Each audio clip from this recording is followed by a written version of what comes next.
ايمان سمع كذابه. اييه ايمان كذابه. عماد ما عمره ما كان في الخيريه. وهذيك القصه وهذيك القصه بغات تكسب بها التعاطف ديال الناس. سيادنا السلام عليكم. الصراحة هذه الحلقة الأخيرة ديال دار العرسان كانت مليئة بالطاقة السلبية لدرجة ما عرفتش منين نبدأ. اللي وقع في هذه الحلقة تجاوز كل الخطوط الحمراء. مول الحكمة فرض على نزار يكتب سر على طنجة، ونزار اللي كان محصور في زاوية ضيقة كتب باللي إيمان برنسيسة كاذبة في قصة الموتور ديال عماد. خلاص من بعد غيبان باللي ماشي نزار اللي كاتبهم، هذا موضوع آخر. مول الحكمة عرف بالضبط شنو يدير، جابوا أسرار كتمس الكرامة الشخصية، قصة الموتور، باش يضمنوه ان ايمان وعماد يصطدموا مباشره بعد الحلقه. هما ما بغاوش لعبه، هما بغاو طلاق او مشاكل زوجيه قدام الكاميرا، حيت هذه اللقطه هي اقصى لحظه انسانيه وقعت في الموسم كامل. هنا ما بقاتش لعبه، هنا ولات محاوله تحطيم رابط مقدس اللي هو الزواج، واهانه لقصه كفاح ديال الكوبل واحراجهم امام الملايين، والغاء طرف من هذا الكوبل وتضحياته. تخيلوا ايمان اللي كانت كتقول باللي هي اللي شرت الموتور، عماد جا قدامهم وقال ببرودة أعصاب حفاظا على ماء وجهه: لا هي غير عاونتني. هادشي إلغاء للجهد والكفاح. إيمان بقات كتشرح بحرقة باللي هي ضحات، باللي تسلفات وتكلفات، باش هي في الأخير تسمع من راجلها باللي داكشي كان غير معاونة بسيطة. ولكن لجينا نشوفوا من الأساس هاد الأمور ما كانش من الضروري يتم ذكرها على الهواء أمام الملايين.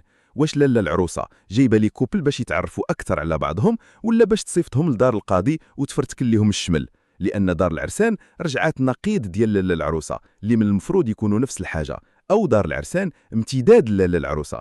واش هادشي اللي قلت هو اللي كاين أو كاين شي خلة تما؟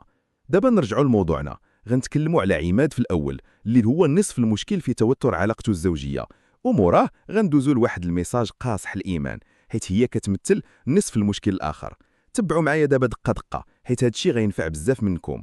المشكل ديال عماد انه دابا كيمر بواحد الحاله سميتها الامتثال الاجتماعي، وهذا الشيء كيطرى بزاف في المجموعات اللي فيها تحالفات قويه. اش كيعني هذا الشيء؟ عماد كيحس براسو غريب او مستهدف بسبب مرته.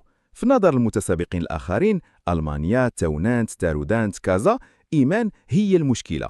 باش عماد يتهنى من هذا الضغط كيحاول يبعد نفسه على مرته باش يوريهم باللي انا ماشي بحالها وانا ظريف. هو كيضحي بمرته وبتضحياتها باش يشري الرضا ديال هاد الناس اللي كيحقروها. هاد السلوك كيتسمى الخيانة من أجل البقاء. عماد كيبان باللي الثقة ديالو بنفسه مهزوزة. هاد الناس المتسابقين الآخرين استغلوا ضعف الثقة بالنفس عند عماد، بقاو كيقولوا ليه مرتك هي اللي غتخرج عليك، مرتك حارة، ما كتحترمش رجولتك. هاد الكلام دخل ليه للراس ولا كيطبقوا باش يثبت لهم باللي راه راجل. هو ولا كيحاول يثبت رجولته قدام الناس اللي كيكرهوا مرته وبغاو يمحيوها خوفا من شهرتها اللي ممكن تغطي عليهم. وهذه أكبر غلطة، لأنهم عمرهم غيتقبلوه، هما فقط كيستغلوه باش يهرسوا إيمان، وكيفرحوا بزاف يتفرجوا فيهم كيدابزوا، وماشي بعيد باغينهم يتفارقوا.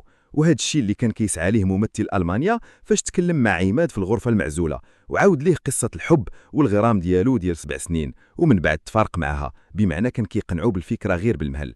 باش ما نظلموش عماد، هو كيبغي إيمان، عارفها ضحات عليه، وفي نفس الوقت كيشوفها كتغلط في التصرفات معاه. باش يحل هذا الصراع كيدير واحد القفزة سيكولوجية، كيكذب راسو وكيقول هي غير عاونتني ماشي هي اللي شرات الموتور. هو كيحاول يصغر من قيمة تضحية مرته باش ما يحسش بالذنب ديال الخذلان، وكل ما صغر من قيمة تضحيتها كل ما ارتاح هو نفسيا قدام الجماعة. هو أيضا سقط في الفخ ديال وهم القوة، كيحساب ليه إلا ولا ضد مرته غيولي باطل في عيونهم، وهو في الحقيقة ولا غير بيدق في يديهم، كيشجعوه على الفراق مع مرته باش يشتتوا الكوبل ديالهم. بزاف الحوايج كنحمد ربي ونشكره. فين هذاك عماد الدرويش، فين هذاك عماد الحنين، لا فين هذاك عماد اللي كنت كنعرفو من شحال هادي اللي عمرو دائما كان كيسمع لي الهضره ديالي. كيفاش فين هو داك عماد اللي اي حاجه كنت كنقولها له كيعملها؟ فين هو داك عماد اللي ما كانش كذاب؟ انا مستراجم انت كذبتي فايش؟ قولي فاش كذبتي. يلاه كذبتي. فاش كذبتي؟ قولي لي دابا نقول لك كذبتي. انا كذاب. واحد تعرف راسك ما عندك شيء. لا كذاب. دابا ندوزو الإيمان، وبغيت نهضر بصدق وبدون لغة خشب. إيمان برنسيسة، واخا نكونوا متفاهمين الضغط اللي كتعيشيه، واخا نكونوا عارفين باللي كاين لوبي كيحاربك، هادشي كامل ما كيعطيكش الحق تمد يدك على راجلك او تهينيه بكلمات كتحط من قيمته قدام الملايين. الزواج قبل ما يكون عاطفة هو احترام متبادل. عماد ماشي هو الخادم ديالك اللي خاصو ينفذ كل امر قلتيه، وماشي هو الدميه اللي خاصها تتحرك كيف ما بغيتي. العلاقة الزوجية الناجحة كتبنى على الاتفاق والتشاور ماشي على الإملاءات.